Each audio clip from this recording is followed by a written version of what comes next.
Hello everybody and welcome to my short-term home here in Alaska. I am Eric.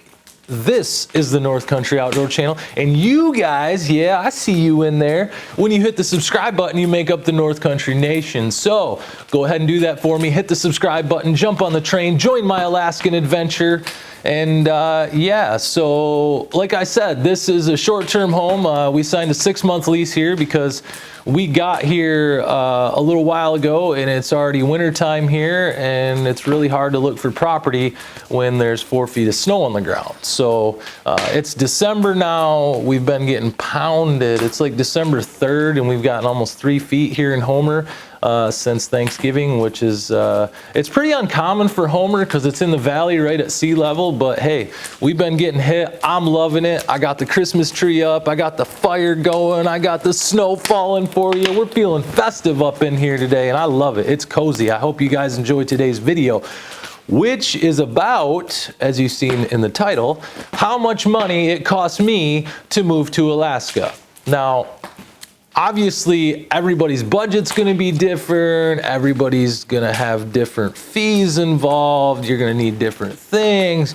Your vehicle gets this much mileage, mine gets that. This is simply a baseline to give you guys an idea, because I know there's hundreds of thousands of people out there that are thinking about possibly wanting to move to Alaska. So these numbers are important because I had no idea. I just didn't. I knew that it wasn't going to be cheap, and you know, we tried to plan the best that we could. First thing I'm going to start with here is rather devastating, and I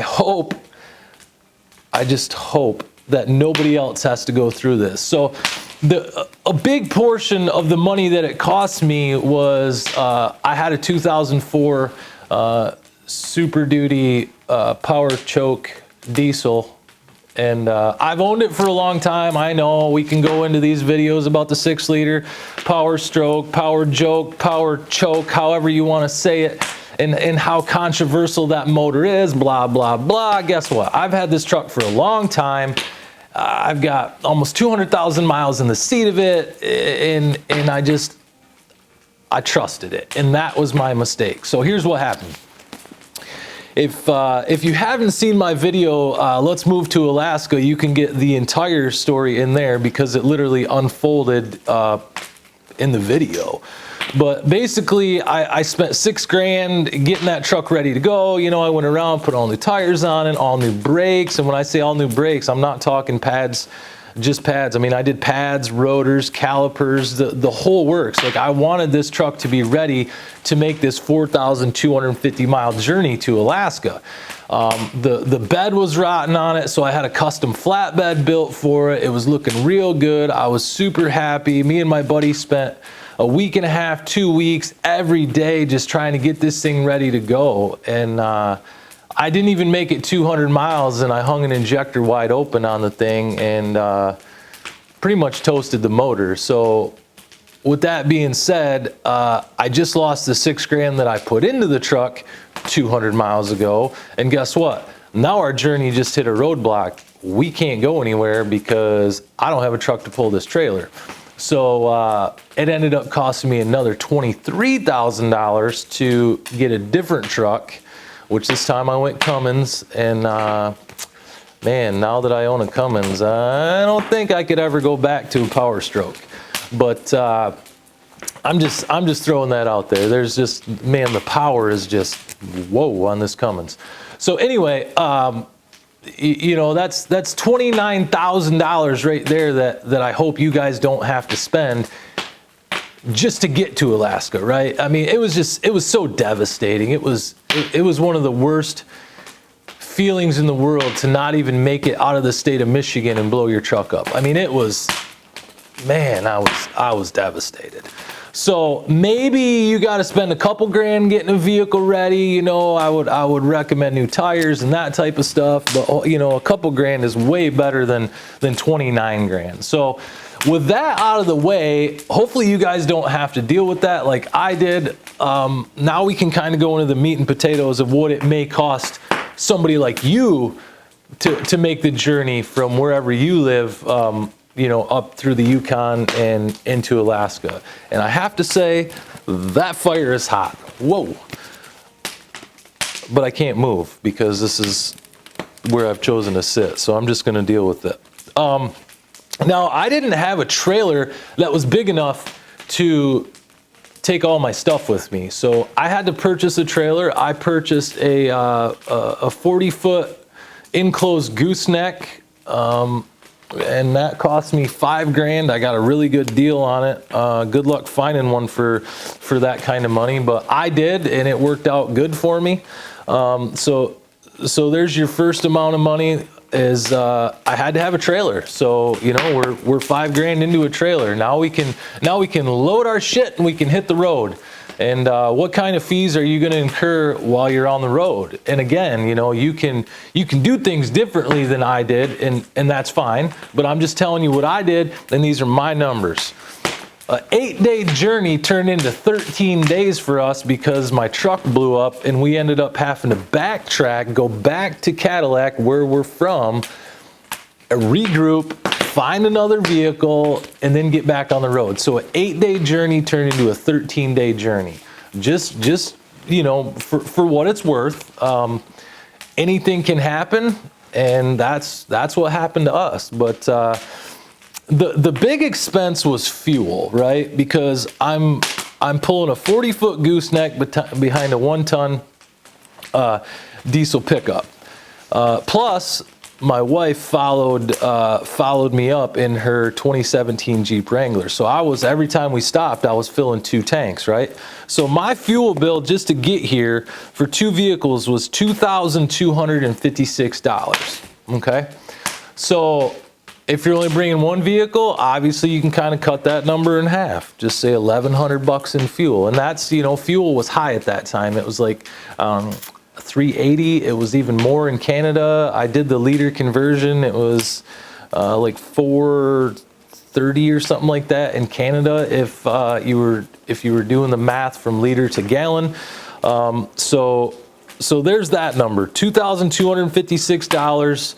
2 vehicles, 1 truck, 1 Jeep, all the way to Alaska, right?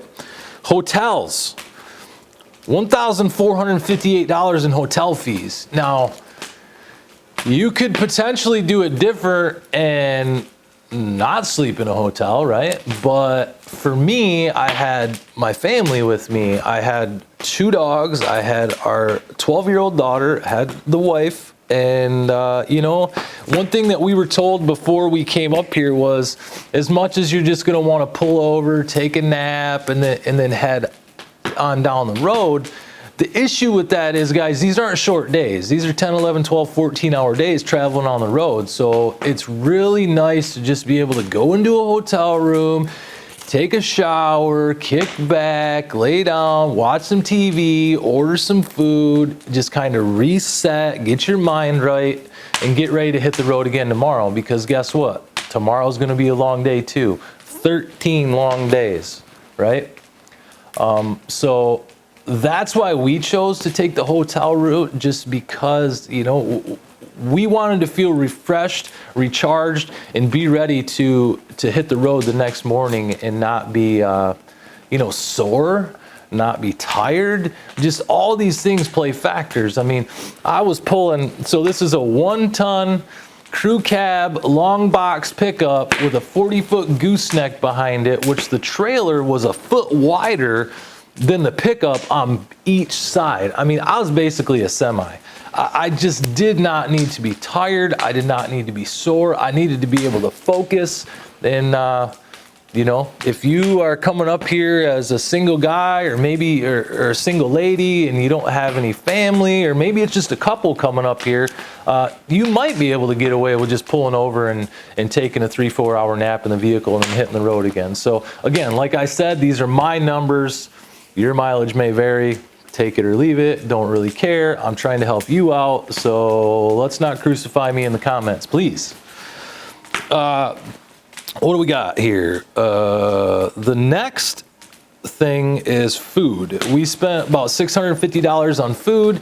It's not something that we packed a lot of, just because we just weren't Sure. I mean, we knew that there'd be food available every time that we stopped, so we kind of went that route. If I was to go back and do it over again, I probably would have packed more food and tried to cut that bill down to a couple $100. I mean, eat out, you know, here and there instead of every meal.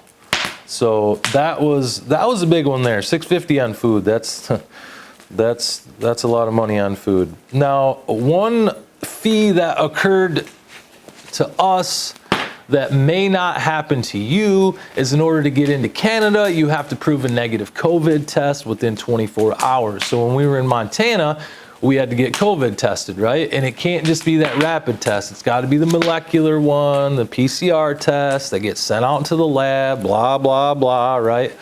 Well, we didn't have insurance because my wife is a nurse and she was in between jobs, okay?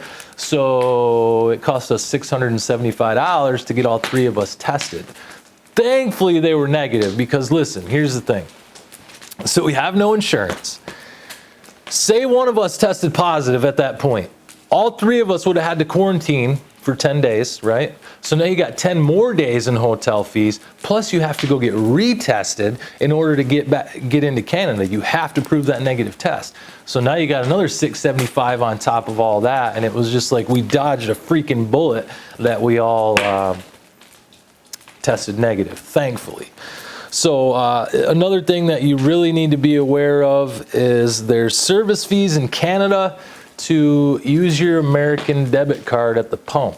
It's not a lot, you know, it's a few cents every transaction. For us, it added up to $81 in service fees coming through Canada, getting fuel, food, whatever it was that we did.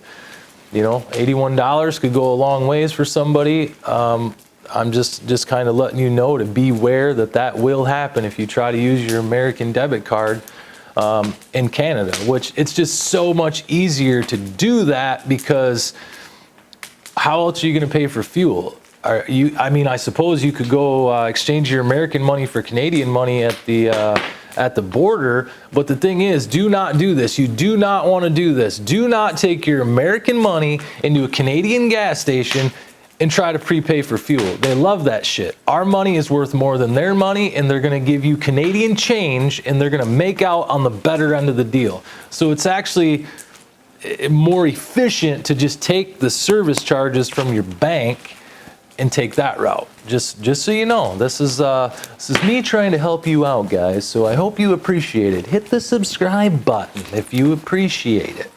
I know you appreciate it, so just do it. Just hit it. I'm trying to grow the channel, guys. I need more subscribers. I need more like-minded people. I want to hang out with more than 7,300 and some people. I want 25,000 people to hang out with me, right? So spread the word. Tell your friends. Come on, let's go. That's pretty much it as far as the money goes. So I mean, if you take out the truck nightmare, I'm at $5,120. That's not including the trailer that I bought. So $10,120. I had to have the trailer. You're probably gonna have to have the trailer. I mean, you got to bring your stuff with you, right? Wait till I make the next video. It's kind of a just wait. Some people don't want to bring their stuff with them, which is absolutely fine too. You're going to get away a hell of a lot cheaper than what I paid if you can do it without bringing all your stuff.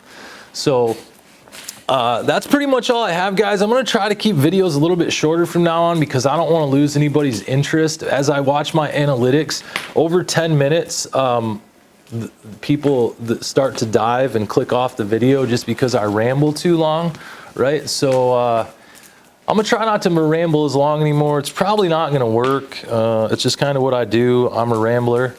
So hopefully you enjoyed today's video. Hopefully it helped you if you're thinking about moving to Alaska, just kind of giving you ideas and these costs and these prices. And obviously it's all gonna be different, but all we're looking for here is just a ballpark number. Hey, I need 10 grand before I can even think about moving to Alaska, sort of thing.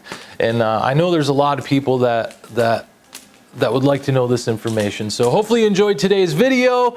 Hopefully you enjoy my cozy little setup. I hope you enjoyed hanging out with me. Thank you so much. Just remember, you are beautiful. You are amazing. You can do whatever you put your mind to. I'm living proof of it. I'm up here in Alaska. It's what I've always wanted to do.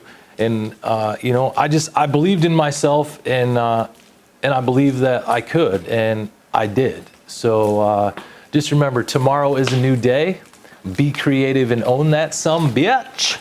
I freaking love you guys, and I'll see you next time.